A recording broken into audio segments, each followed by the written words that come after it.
troisième degré. Renseigne-toi sur Alistair Crowley. Churchill, Roosevelt, le duc de Kent, David Rockefeller ou sur Gorbatchev. Ils sont tous impliqués dans ces sociétés secrètes. John Kerry, George Bush, Tony Blair, Elizabeth. Grande patronne du trafic d'opium. Demande à William Huntington Russell si je déconne. Prescott Bush était le banquier d'Hitler. Et la duchesse de Kent a un officier SS comme père. Illuminati, 666. L'histoire revisitée dans mon mix. Y'a pas d'attentat que des bénéfices. L'aristocratie royale, 666. Illuminati, 666. L'histoire revisitée dans mon mix. Y'a pas de guerre que des bénéfices. Les bankers, le cartel, 666.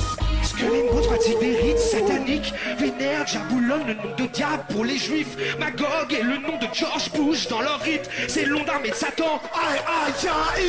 La statue de George Washington a la même posture que diable. Bienvenue là où il faut lire le message subliminal. Ils ont profané la tombe de Geronimo. On a pris ses os et on en fait une déco. Il n'y a pas du SA sans Colombia. Partout où tu vois ce logo, méfie-toi. Quand tu devras te méfier quand on parle de terrorisme. Néron parlait des chrétiens et Hitler des communistes. Moi j'écoute Jordan Maxwell car il sait de quoi il parle. Moi j'écoute Anthony Aldor car il sait de quoi il parle. Si tu n'entends pas parler de c'est qu'ils savent de quoi ils parlent. Et ton disque de rap de merde ne sait pas de quoi il parle. Ils ont tué Kennedy, ont tué Kennedy. Pourtant la famille Kennedy était Illuminati. La Warren Commission était formée de francs-maçons. Donc les Orvéos valaient tes coups pas de toute façon. Pose-toi la question pourquoi le Royaume-Uni n'est pas passé à l'euro comme tous les autres pays. Le pouvoir et la thune, ils sont prêts à tout attaque comme bombarder les Kurdes, c'est 40% du pétrole d'Irak. Illuminati, 666. L'histoire revisitée dans mon mix. Y'a pas d'attentat que des bénéfices. L'aristocratie royale, 666. Illuminati, 666. Le mensonge démasqué dans mon mix. Y'a pas de guerre que des bénéfices. Les bankers, le cartel, 666. Des gens assez puissants pour causer les deux guerres mondiales et la Grande Dépression doivent avoir une sorte de club pour se rencontrer et pour partager les profits. Si vous n'avez jamais entendu parler des Bilderbergers, c'est qu'ils n'ont jamais voulu que vous les connaissiez. À leur rencontre annuelle en huis clos, personne ne peut approcher les bâtiments. Les individus les plus puissants du monde occidental s'y rencontrent. Mais le New York Times, le Washington Post ou le LA Times n'en parlent jamais.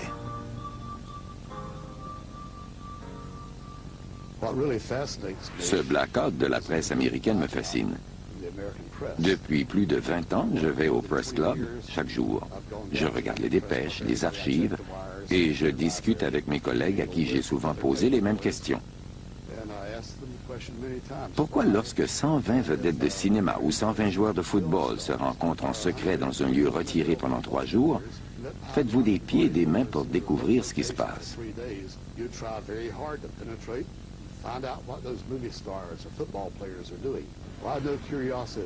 Pourquoi n'avez-vous pas la même curiosité lorsque 120 financiers et politiciens qui ont un pouvoir extraordinaire se rencontrent dans un lieu retiré et entouré de gardes armés? La sécurité est importante mais discrète. Qu'arriverait-il si quelqu'un essayait de se faufiler à travers ces arbres? Je l'ignore, mais je n'oserais pas l'essayer. Ce qui transpire de ces rencontres est incroyable. Ils planifient un nouvel ordre mondial pour renforcer leur pouvoir politique et économique au plus haut niveau. Et les médias, que j'appelle leurs chiens de poche, contrairement à ce que l'on pourrait penser, ne vont pas se battre pour la liberté de presse, pour des audiences publiques ou pour l'accès à l'information. Le silence est assourdissant.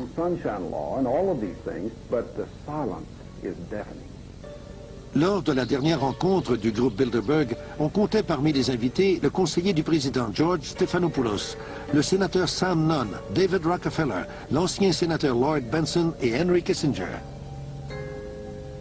Un mois plus tôt, 50 groupes libéraux se sont rencontrés à Washington pour discuter de leur opposition aux banques internationales et à la globalisation de l'économie. En réaction à cette rencontre, les Bilderbergers discutent du rôle des libéraux dans les organisations. Le mouvement séparatiste au Canada est aussi à l'agenda.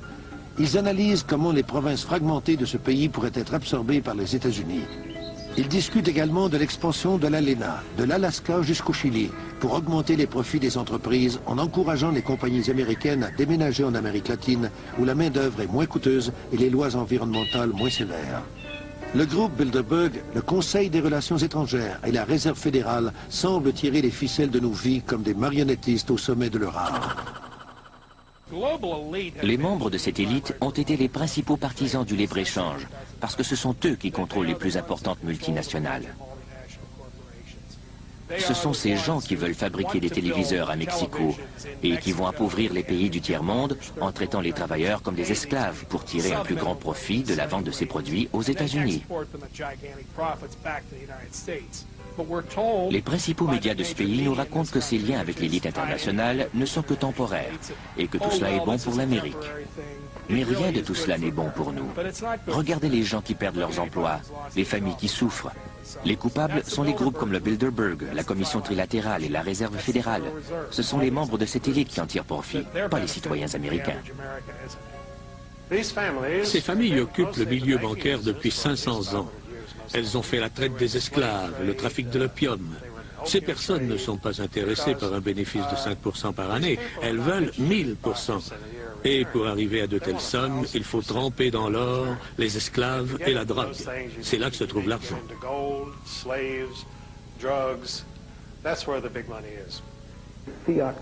Nous avons une monnaie fiduciaire, c'est-à-dire qu'elle n'a aucune valeur intrinsèque.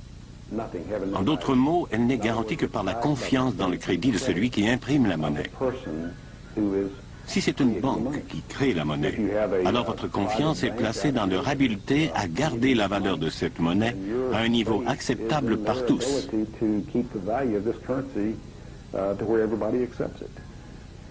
Il faut comprendre que ce sont des gens, pas le gouvernement, ni l'État, ni les banques centrales qui déterminent en fin de compte ce que la monnaie vaut. C'est comme ça depuis 5000 ans.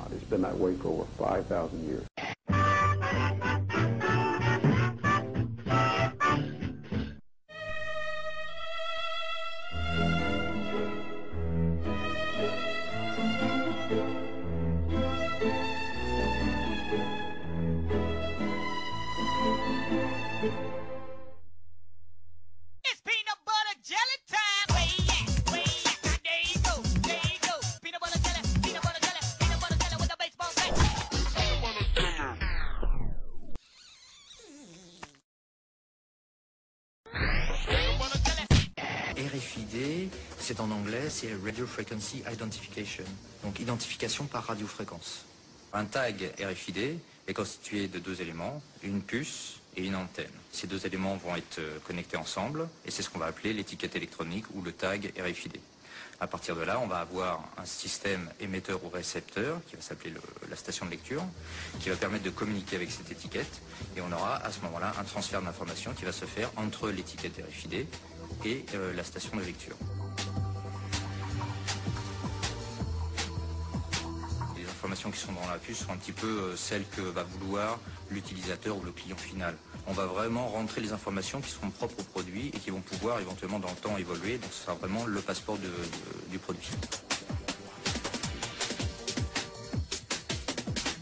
On peut cacher les étiquettes RFID en les cousant dans la couture d'un vêtement. Elles peuvent aussi être dissimulées entre les couches de semelles de chaussures ou glissées entre les épaisseurs de carton des paquets d'emballage. Il est donc fort possible qu'il y ait une étiquette RFID sur quelque chose que l'on porte ou que l'on tient sans même qu'on ne le sache. La France est donc prête à franchir le pas, comme certains de ses voisins l'ont déjà fait. La carte d'identité devrait bientôt devenir obligatoire, peut-être d'ici 5 ans. C'est ce que préconise dans une interview à France Soir le ministre de l'Intérieur, Dominique de Villepin. Mais il s'agira d'un nouveau document doté d'une puce électronique qui contient des informations biométriques. Explication Anouk Burel, Aurélia Guim. Il n'y a pas si longtemps, la carte d'identité était en carton. Des centaines de milliers de ces papiers jaunes sont encore en circulation. 20 ans ensuite, la carte plastique, en vigueur aujourd'hui, elle était réputée infalsifiable. Elle est en fait abondamment falsifiée. Il en faut donc une nouvelle. C'est bien sûr éviter la fraude documentaire. Vous savez que ces fraudes sont très importantes. Plusieurs centaines de milliers de fraudes chaque année sur ces cartes L'État alors lancera dès 2007 une carte électronique et biométrique comme celle-ci, déjà en vigueur en Belgique. La puce contiendra tout d'abord votre photo et une image de vos empreintes digitales. Une simple pression sur un lecteur électronique pourra donc prouver votre identité. Également dans la puce, l'accès via un code à vos données personnelles, compte en banque, dossier fiscal, numéro de permis de conduire. Autre nouveauté, la carte pourra servir de signature électronique, par exemple pour les transactions sur Internet. Comme à chaque annonce de nouvelles cartes, celle-ci est censée être infalsifiable. La majorité des gens qui falsifient les documents, notamment en France, sont des gens qui travaillent dans des petits ateliers, qui font de l'artisanat quasiment, et ces gens-là n'auront pas la technicité pour utiliser de la biométrie et pour falsifier des documents biométriques. Donc on peut supposer que ce sera un travail de qualité qui sera beaucoup plus inaccessible. Plusieurs sociétés privées, dont Aéroports de Paris, ont déjà distribué ce type de badge à leurs employés. Comment éviter le piratage des données personnelles? Les défenseurs des libertés individuelles crient à l'imprudence et à l'intrusion dans la vie privée. La nouvelle carte sera officialisée en juin prochain. Elle sera obligatoire et payante. Oui, les moyens d'identification et de contrôle électronique sont de plus en plus précis et suscitent beaucoup de questions. Voici un exemple un peu extrême, mais qui pourrait faire école. En Espagne, pour fidéliser leurs clients, certains établissements leur proposent de se faire greffer une puce directement sous la peau. Reportage Jacques Cardos, Thierry Breton. Attention, cet homme est porteur d'une puce électronique. Implantée dans le bras, elle lui permet d'avoir accès au carré VIP. Comme un produit de supermarché, les clients sont barcodés et la puce contient leur crédit consommation.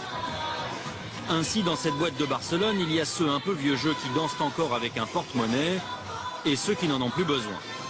Légalisée depuis un an, cette greffe est même proposée à l'intérieur de la boîte contre 125 €. L'opération ne dure qu'une vingtaine de minutes. D'abord une petite anesthésie locale, ensuite la puce est greffée sous la peau et reliée à un compte personnel, un peu comme un compte bancaire. Je ne sais pas pourquoi j'ai voulu faire ça. En fait, c'est peut-être parce que tout le monde l'a. Et puis, c'est pour savoir comment c'est juste pour ça. Cette puce qui vient des États-Unis a obtenu un droit de commercialisation à condition de ne pas détenir d'informations médicales.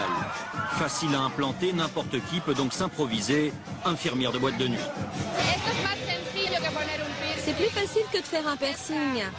Et ceux qui font ça n'ont pas spécialement d'autorisation. Et de toute façon, je me sens capable de réagir en cas de problème. Une centaine de consommateurs a déjà opté pour l'identification électronique. Un seul petit problème, pour se faire retirer la puce, il faut subir une intervention chirurgicale. C'est le même principe que pour les femmes qui se font implanter une pilule contraceptive.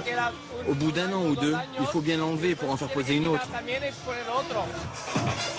Reste le problème du pistage éventuel des clients, car la puce permet aussi de suivre un individu par satellite, ce qu'aucune législation n'interdit en Europe. Quand les spécialistes de la RFID, de la vente ou ceux qui travaillent dans le domaine de la surveillance parlent du futur, ils parlent d'un monde dans lequel à chaque fois que vous franchirez une porte, que vous vous promènerez dans un parc ou que vous vous baladerez dans la rue, un ordinateur quelque part vous regardera. Il enregistrera chacun de vos mouvements et conservera des informations sur tout ce que vous portez et utilisez, jusqu'au point de connaître la taille et la couleur de vos sous-vêtements. Cette vision du futur que les partisans de la RFID nous imaginent me paraît effrayante. Dans ce futur, il n'y aura plus de confidentialité.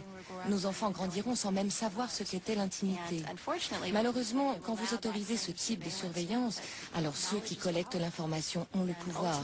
En fin de compte, cela permet aux sociétés les plus influentes et aux gouvernements de pouvoir en abuser et de l'utiliser contre la population.